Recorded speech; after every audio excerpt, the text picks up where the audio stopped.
శ్రీమద్ భగవద్గీత 17వ అధ్యాయము 21, 22, 23, 24 శ్లోకములు. యత్తు ప్రత్యుపకారార్థం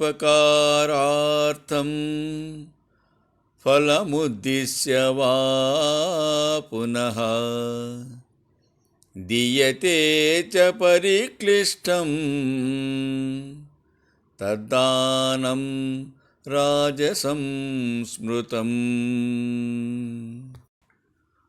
ప్రత్యుపకారము కోరియో ఫలాసక్తి తోడనో నిర్బంధము చేతనో చేయబడునది రాజసదానమని చెప్పబడును. ఆదేశకాలే యద్దానం అపాత్రేభ్యచ్చదీయతే అసత్కృతమవజ్ఞాతం తత్తామసముదాహృతం.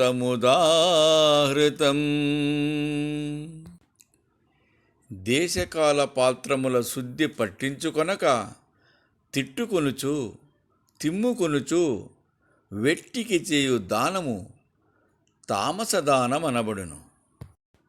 ఓం తస్సదితి నిర్దేశో బ్రాహ్మణస్త్రివిధ స్మృతః బ్రాహ్మణాస్తేన వేదాచ్చ యజ్ఞాచ్చ విహితాః పురా. ఓం తత్ సత్ అనునవి బ్రహ్మమును చూపెట్టిడి 3 సంకేతములని జ్ఞానులు చెప్పుదురు. ఆ బ్రహ్మము వలన తొల్లి బ్రాహ్మణులను వేదములను యజ్ఞములను ఉత్పన్నములైనవి. తస్మాదోమిత్యుదాహృత్య యజ్ఞదాన తపక్రియాః ప్రవర్తంతే విధానోక్తాః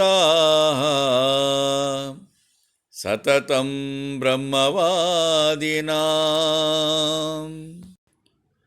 అందువలన బ్రహ్మజ్ఞానులకు పెద్దలు తాము చేసడి శాస్త్రోక్తములగు తపోయజ్ఞ దానాదికములగు కార్యములను ఓంకార శబ్దోచ్చారణ పూర్వకముగానే విడువక ఆరంభించుచున్నారు.